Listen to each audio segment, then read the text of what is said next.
Mais um Curta Caxias, seja bem-vindo e hoje o nosso programa traz um curta-metragem bem gaúcho, Geada Vermelha. E nós estamos aqui com o Bernardo Motim, que é diretor e roteirista. Tudo bem, Bernardo? Tudo certo, tudo bem. Então, Bernardo, seja bem-vindo aqui ao nosso programa, né? Espero que tu se sinta à vontade aí e me conta um pouquinho qual é o contexto em que se passa o Geada Vermelha. O Geada Vermelha se passa num contexto de uma pós-separação do Rio Grande do Sul do Brasil, em um futuro não muito distante. Ele comenta sobre o separatismo, o movimento separatista, né? Do Sul é meu país, só que a gente deu uma manipulação ali, para não ficar um tema muito concreto. Em vez de ser os 3 estados, a gente colocou só o estado do Rio Grande do Sul, para abordar uma discussão. E essa discussão, qual seria o objetivo? Gira em torno do que essa discussão exatamente? Bom, a discussão, o principal é a questão da ideologia do indivíduo. Todos os personagens são um tipo de estereótipo, todos eles carregam uma certa ideologia. Esse é o ponto principal do curta. A gente quer apresentar o que cada um deles está pensando e como eles colocam e o resultado que essa ideologia leva o personagem a fazer o que eles fazem no curta. A gente colocou ali no meio do futuro pós-apocalíptico, claro, por interesse artístico, é legal, mas assim, dá uma atmosfera muito boa. Contextualiza um pouco para a gente entender esse futuro pós-apocalíptico. O que seria exatamente no curta? O futuro pós-apocalíptico ocorre logo depois que a suposta separação do Rio Grande do Sul acontece no Brasil. Daí ali o estado do Rio Grande do Sul se encontra depredado, se encontra, sabe, machucado. Por quê? Porque não deu certo, o governo não deu certo, sabe? As tentativas de fazer um governo único do Rio Grande do Sul foi falho. E daí deu resultado, a gente aparece nas primeiras cenas, a igreja lá de São Pelegrino destruída, tem o Credicem ali destruído, o monumento imigrante. Fala muito da questão dos civis, como eles tiveram a influência nesse futuro não desejado. E foi isso daí. E a produção, como foi realizada a produção desse curta? Tem muito trabalho pós-produção, mas vamos falar um pouquinho da produção inicial. Como foi, onde foi gravado, com que recursos? Certo. Recursos, como todo mundo do audiovisual sabe, é extremamente escasso. É muito escasso. Mas a gente conseguiu se virar. A gente foi naquela manha de amigo, de amizade. Todo mundo que tem, todos os amigos que tem alguma coisa que a gente precisa, a gente conversava e conseguia. A gente conseguiu equipamento através disso, a gente conseguiu o ambiente, através disso a gente conseguiu o figurino, os atores também. Sabe? A gente conseguiu as câmeras. As câmeras a gente pegou da Canal 3, videoprodutora, que gostou muito do nosso trabalho, do nosso roteiro. Resolveu dar uma ajuda para nós. Emprestaram ali 2 câmeras, equipamento de LED, de iluminação. Tudo isso sem custo. O que saiu do nosso bolso foi em volta de R$100 para alimentação. Né? E foi um projeto acadêmico, não? Foi um projeto acadêmico, foi feito para a cadeira de audiovisual, né? Do curso Curso de publicidade. Também envolve jornalismo e relações públicas, mas a galera que estava envolvido era, em maioria, publicidade. E o primeiro curta, Bernardo? Primeiro curta feito com empenho. Primeiro curta feito com a vontade de fazer um curta que desse certo. Que bacana. E tem um trabalho gráfico muito legal nesse curta, que deve ter sido fruto de muito trabalho da pós-produção, aí depois, edição, como foi esse processo? O processo gráfico é bastante interessante porque foi uma das coisas que originou o curta, na verdade. Imaginar o curta sem a produção gráfica é muito difícil, ele fica até ele chega ao ponto do tédio, né? Daí a gente acabou colocando o Parque do Sol ali explodindo, a gente colocou a cidade toda destruída.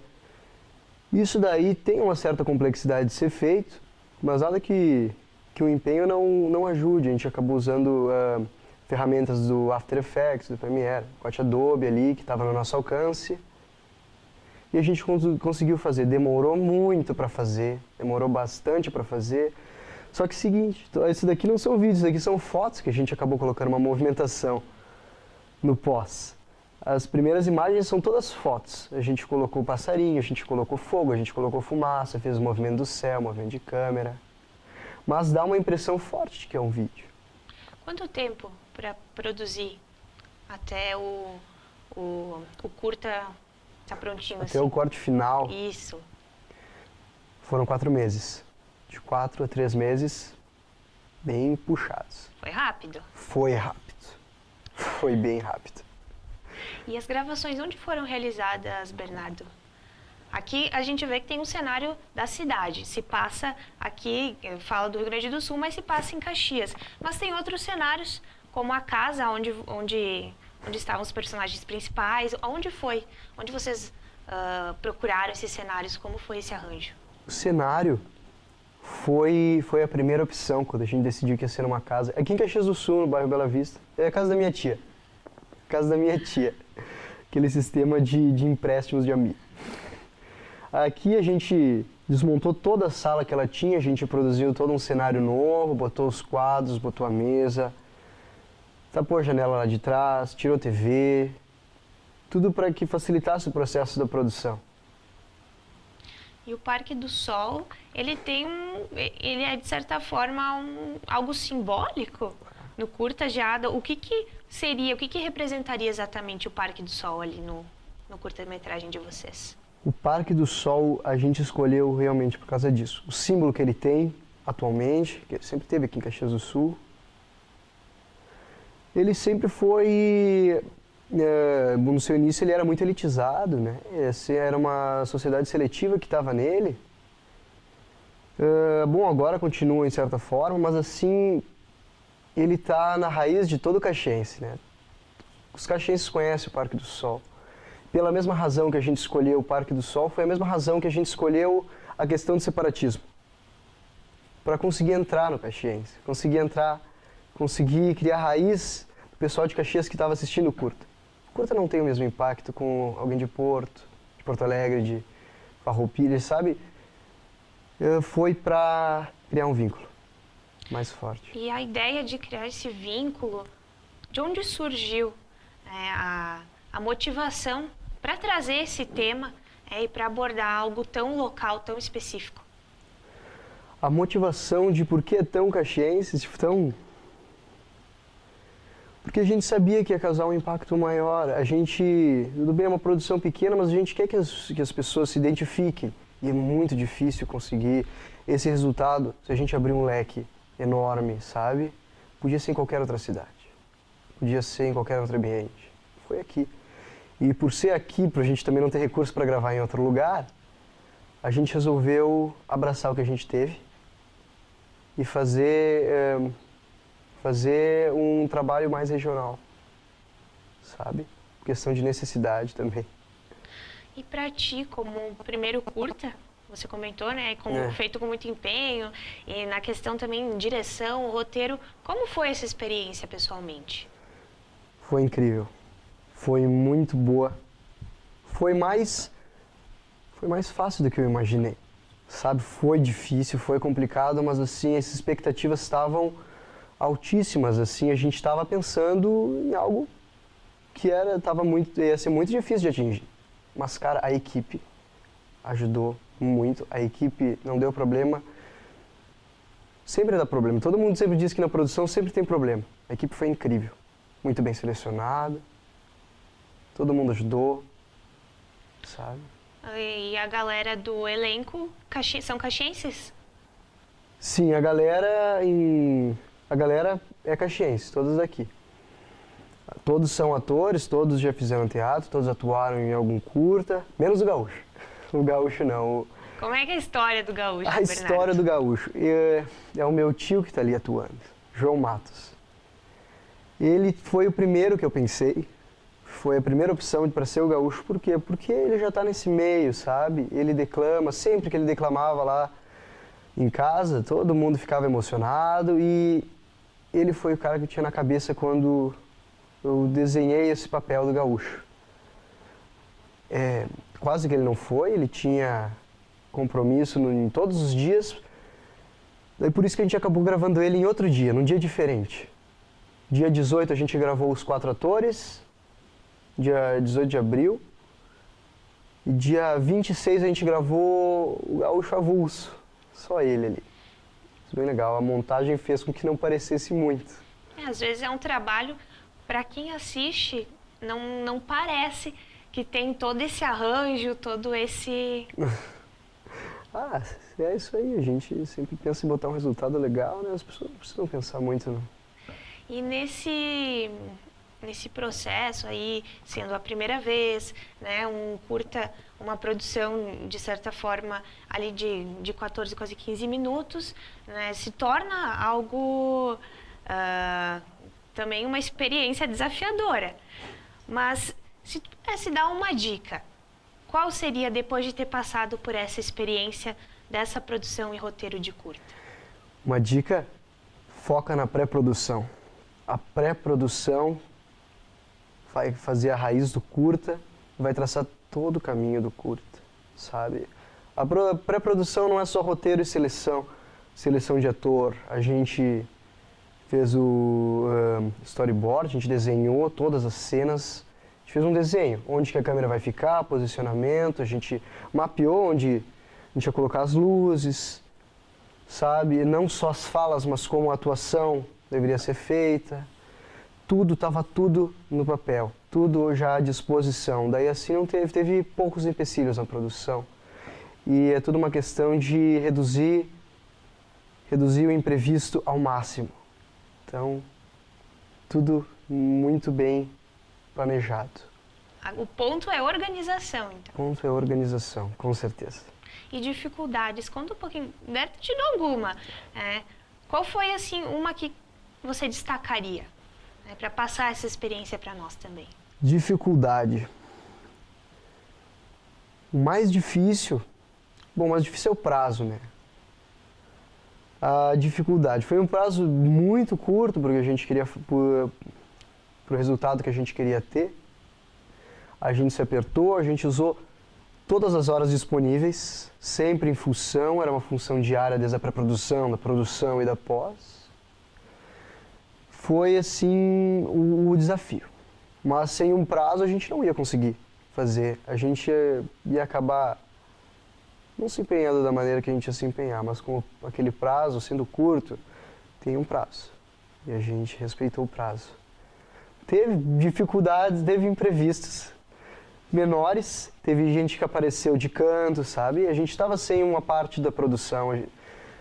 2 pessoas acabaram não ir, elas ficaram doentes. Daí a gente estava com falta de gente ali. Daí teve cenas que o pessoal aparece atrás.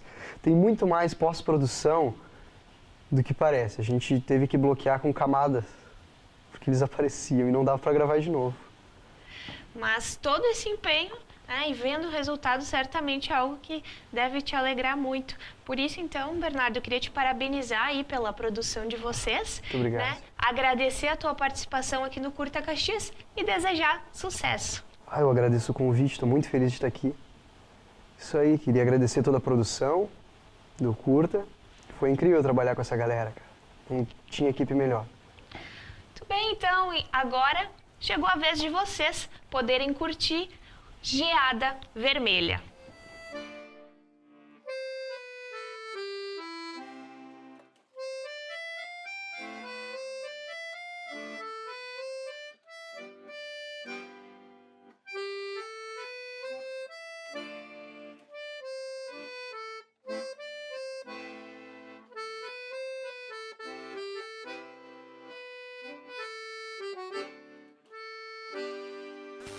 filho da glória de Deus, que Deus abençoe a vida dos nossos.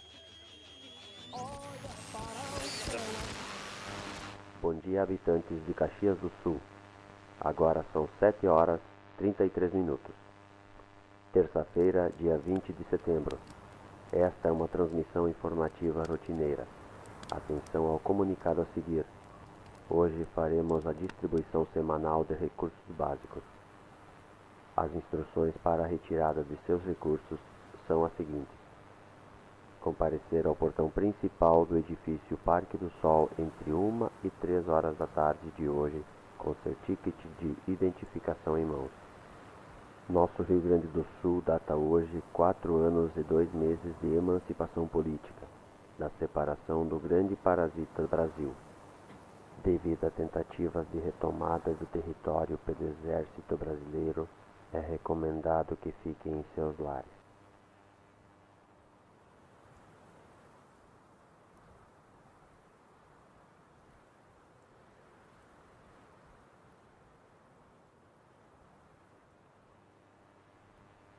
Os ataques de cães selvagens e arrastões de grupos criminosos deixaram os seguintes bairros inacessíveis: Diamantino, Burgo, Jardim América, Exposição, Cruzeiro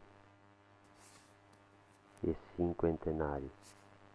Voltaremos a seguir com a transmissão do meio-dia. Glória ao Rio Grande.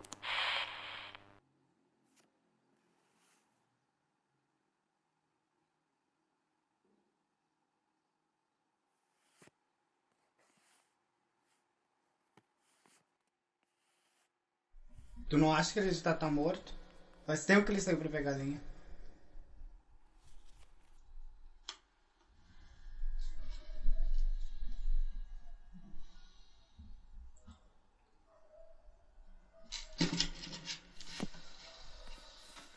Tu tem alguma dúvida?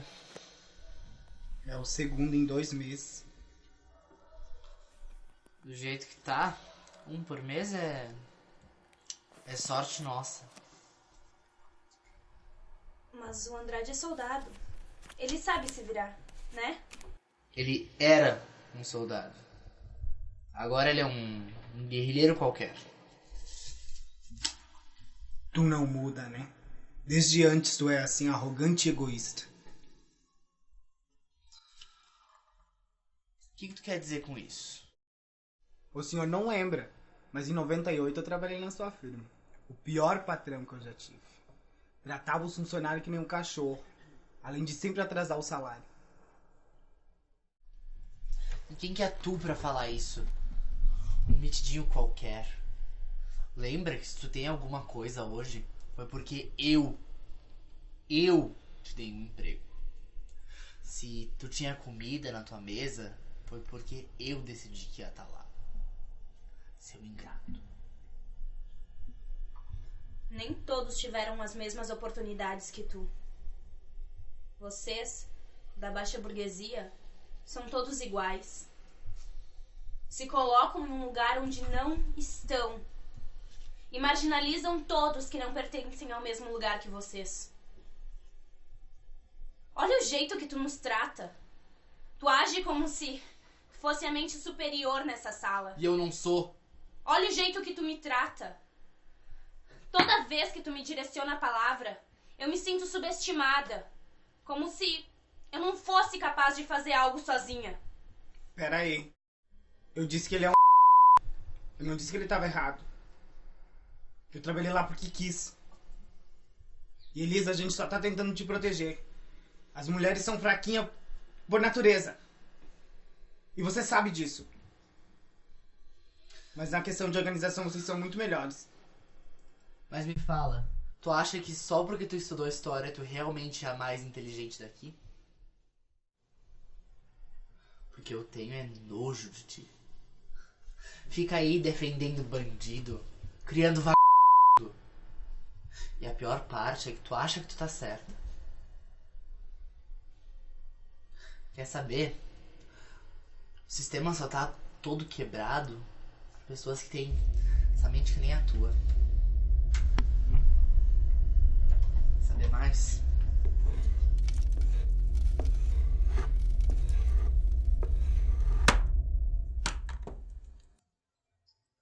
Limpa, mulher. Pelo menos isso tu deve saber fazer.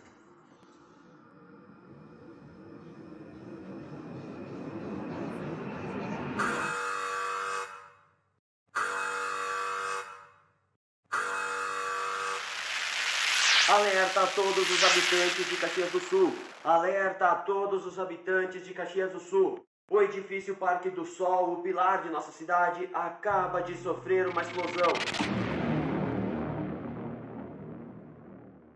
As informações estão escassas, mas ao que tudo indica, foi uma investida do Exército Brasileiro para a reconquista de território. Estamos em estado de alerta. Não saiam de casa. Repito, não saiam de casa. Vocês ouviram o rádio? Todas as unidades estão se concentrando em volta daquele prédio. Mas que Logo agora que o Rio Grande ia pra frente, depois de 38 anos. Agora só resta o exército botar ordem nesses animais aqui de baixo. Não!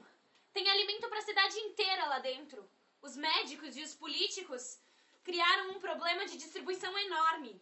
Uma hora ou outra os oprimidos iam acabar pegando o que é deles. Aquele lugar é o maior símbolo de desigualdade aqui em Caxias. Sempre foi. Concordo. Isso aí é obra de bandido. Isso que dá recurso de graça. Tu dá a mão, eles já querem o braço. Sempre foi assim. Não. Não é isso. É, os médicos, políticos, toda aquela gente lá dentro inflaram tanto ego que explodiu. E você vai ficar se fazendo. Todo mundo aqui sabe que tu te dói por não ter entrado nesse Parque do Sol. Mas eu sei quem tu é. Eu sei quem tu é de verdade. Tu te achava tão bom, mas não bom o suficiente. Se tivesse entrado, talvez não teria que dividir quarto com uma mulher, um pobre e um milico. Não é isso que te incomoda? Ou senão o fato de que se tu não tivesse fora, estaria junto da tua filha, da tua mulher, da tua amante. Cala a boca!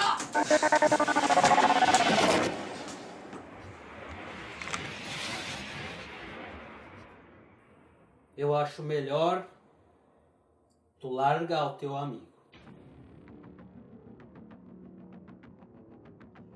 Quem tu é? Tu não tá em posição de perguntar nada, guriazinha. Mas eu vou te responder. Sebastião Amarante, dono de mais da metade dos gado que tu vê rodeando o Rio Grande do Sul. Adão, eu não te mandei olhar todos os quartos.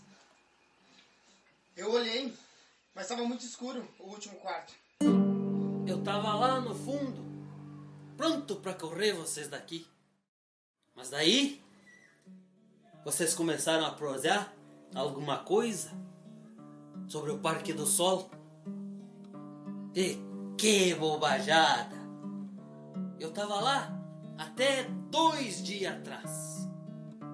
E não é médico e político que mora lá. Eles não estão lá pela profissão. Estão lá pelo poder. Juntaram todo mundo que tem um pouquinho a mais que os outros. Os ditos cidadãos de sucesso, de confiança. Se botaram no prédio e começaram a se chamar de a salvação do Rio Grande. E se tu não é prestigiado, tu não entra. Mas eles queriam fazer o ala andar sem as peças mais importantes. Esqueceram que uma sociedade não vive sem um lixeiro, um empregado, um eletricista. Pá!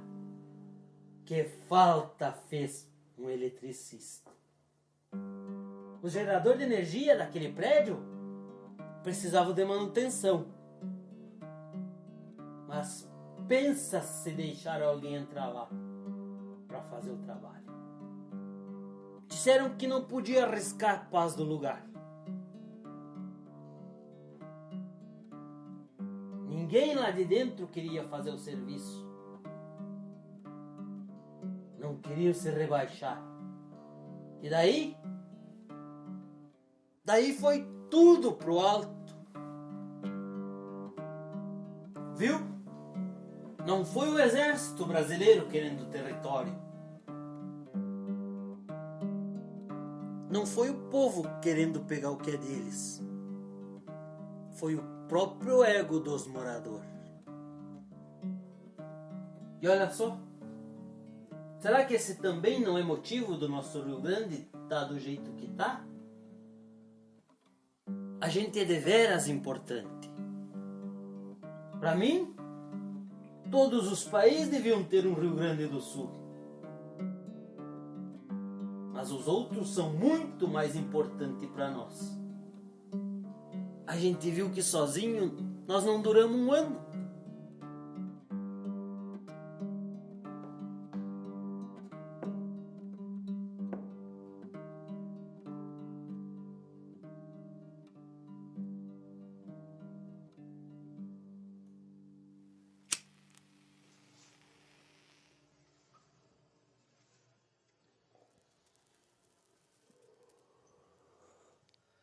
E de que adianta todo esse discurso agora?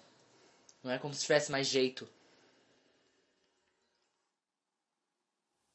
Esta é a primeira verdade que tu fala nesta casa. Se eu pudesse voltar 5 anos e falar isso para todo mundo, a gente não estaria nessa situação. A única coisa que a gente pode fazer agora é servir de exemplo para que quem veja não cometa o mesmo erro.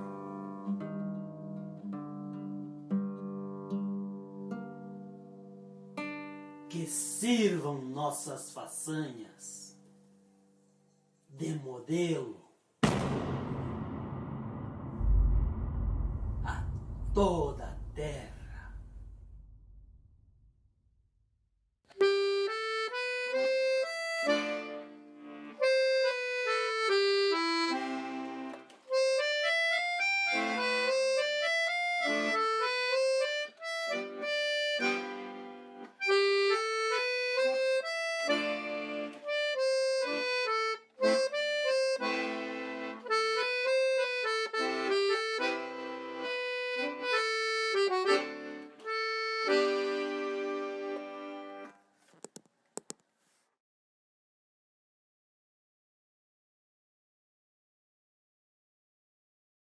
Thank you.